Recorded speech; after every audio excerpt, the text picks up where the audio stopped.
suis enseignant en sciences et j'ai mis en place cette pédagogie par projet pour de futurs professeurs des écoles dans le cadre du master MEF, premier degré de l'ESP de Créteil. Cette pédagogie par projet a été mise en place dans le cadre d'une unité d'approfondissement et de recherche, UAR, et elle avait pour but de nous permettre d'initier les enseignants à la pédagogie par projet pour enseigner les sciences en classe primaire. Ce qu'on voulait, c'est qu'ils soient capables de travailler autour de la démarche expérimentale, pour eux, mais aussi pour leurs élèves.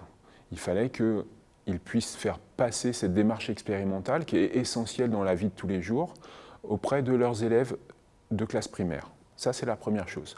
Pour cela, il fallait qu'ils acquièrent des compétences autour des sciences et des connaissances autour des sciences. Et puis, des compétences très transversales.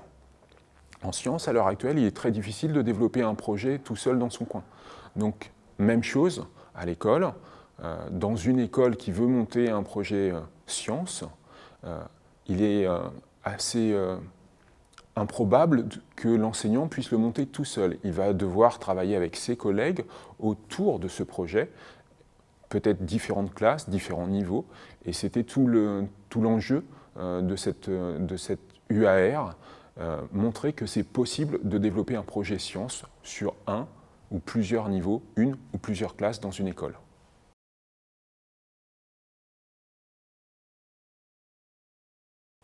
Pour la mise en place de ce projet sciences dans une classe, on s'aperçoit que, bien entendu, on doit travailler la démarche expérimentale. Mais au-delà de cela, travailler en groupe pour l'enseignant est primordial, mais cet enseignant ou ce groupe d'enseignants va devoir aussi faire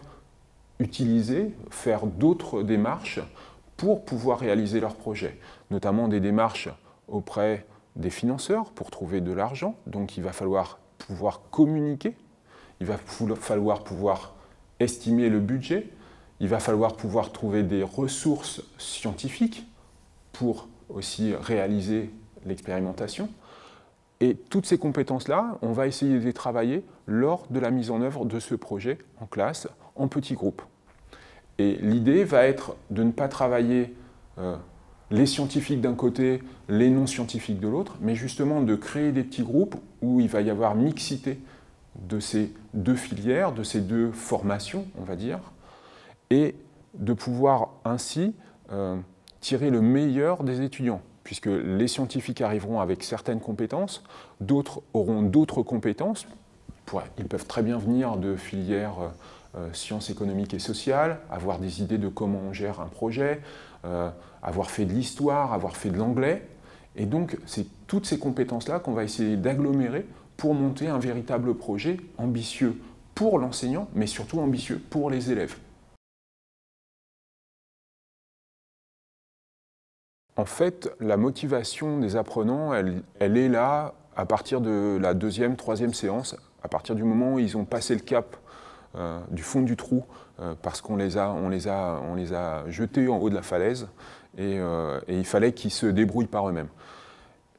La motivation, elle revient, et ce qui est hyper intéressant, c'est qu'elle revient à la fin du master. Vous vous apercevez de la motivation que vous avez créée lorsque les étudiants, dans leurs rapports, dans leurs oraux, vous disent « on a compris que vous nous avez mis dans une posture expérimentale de pédagogie par projet et que vous voulez qu'on applique la même chose auprès de nos élèves en classe. Ce qui va nous permettre, comme vous l'avez fait pour nous, de développer des compétences particulières chez nos élèves, des compétences qui ne sont pas tout à fait les mêmes que vous avez développées chez nous, mais des compétences différentes chez nos élèves. L'autonomie, ce qu'ils ont développé, des compétences au niveau des sciences, bien entendu, au niveau du savoir-être avec leurs camarades pour le travail en groupe, des compétences dans d'autres matières disciplinaires, par exemple le français, l'histoire, la géo, peu importe. La motivation, la mienne, la première, c'était comment favoriser l'enseignement des sciences à l'école primaire. Donc je me suis vraiment investi. Et j'étais content après la première année.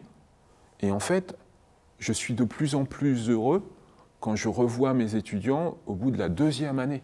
Une fois qu'ils ont été dans leur classe, une fois qu'ils terminent le master, qu'ils nous font le rapport, qu'ils nous font la présentation, parce que vous voyez ce que vous avez quelque part créé chez ces étudiants, ces futurs professeurs des écoles, et comment vous avez modifié leur regard vis-à-vis de leur métier, de leur manière d'apprendre, de leur façon d'enseigner les choses ou d'accompagner les élèves vers la réussite.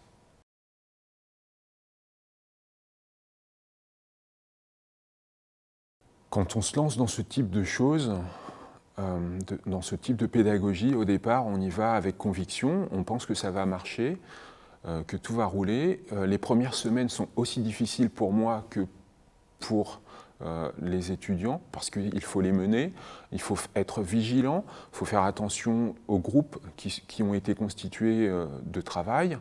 Je vous ai dit, on va associer des scientifiques et des non-scientifiques, mais on va associer aussi des personnes les unes avec les autres.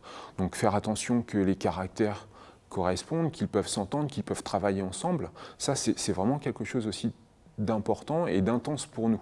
En tant qu'enseignant, encore une fois, on est là pour accompagner, donc il faut faire attention à ce type de problème qu'on peut avoir de comportement, en fait. Pour mettre en place de l'apprentissage par projet, comme on l'a fait là, il faut vraiment se poser la question de où veut-on emmener les étudiants au départ? Où est-ce qu'on veut les emmener? Avoir l'objectif d'apprentissage, c'est vraiment la chose importante. Ensuite, c'est de se fixer cet objectif, que l'on va adopter une posture particulière. Dans mon cadre, c'était je veux être accompagnant, je ne veux pas être quelqu'un qui va transmettre, je ne veux pas donner mon savoir et je ne veux pas faire le projet à la place des étudiants. Et donc ça a été le plus difficile, se contenir dans un rôle d'accompagnateur, pour pousser les étudiants à aller chercher les informations, à se poser les questions et à adopter la posture que l'on veut qu'ils adoptent. Donc ça a été la chose la plus difficile. Ensuite, une fois que les choses sont engagées, ça roule, mais encore une fois, ce n'est pas parce que vous faites de la pédagogie par projet que vous laissez les étudiants tout seuls dans la salle et que vous revenez à la fin de l'heure. Il faut absolument les laisser tout seuls parce que votre présence les dérange, clairement. Enfin, moi, je le ressens à chaque fois. Ma présence les dérange. Ils veulent être tranquilles, ils veulent travailler en petits groupes. Donc je pense que l'environnement de travail est vraiment quelque chose d'important. La salle que l'on choisit, l'organisation de la salle, c'est quelque chose d'important. Et puis après, il faut revenir les voir et leur poser la question, est-ce qu'ils ont besoin d'un renseignement? Est-ce qu'ils veulent qu'on les accompagne? Où est-ce qu'ils en sont? Et être vraiment dans la posture de l'accompagnateur.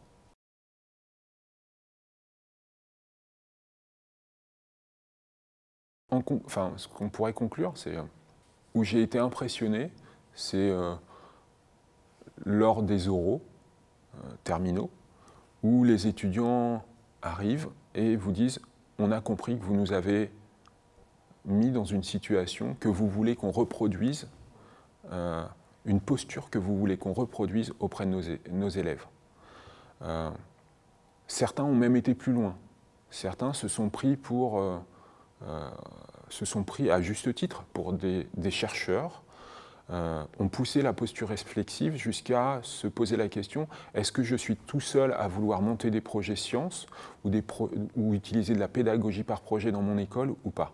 Et donc ils ont été faire des petits questionnaires dans leurs écoles et pour savoir si cette pédagogie était utilisée auprès des élèves, si on réalisait des projets sciences. Et puis ils ont fait des bilans. Et pour moi, voilà, l'idée de faire des professeurs qui évoluent, qui se posent des questions, des professeurs du primaire, qui s'intéressent aux élèves, aux pratiques, ben voilà, là, pour moi, j'ai réussi. On a réussi à à créer quelque chose, à créer une dynamique auprès de ses enseignants ou de ses futurs enseignants. Et je pense que c'est très bien pour aussi travailler sur une démarche expérimentale qu'on va enseigner aux plus jeunes, un esprit critique qui va être nécessaire à ces plus jeunes pour ensuite mieux s'intégrer dans la société.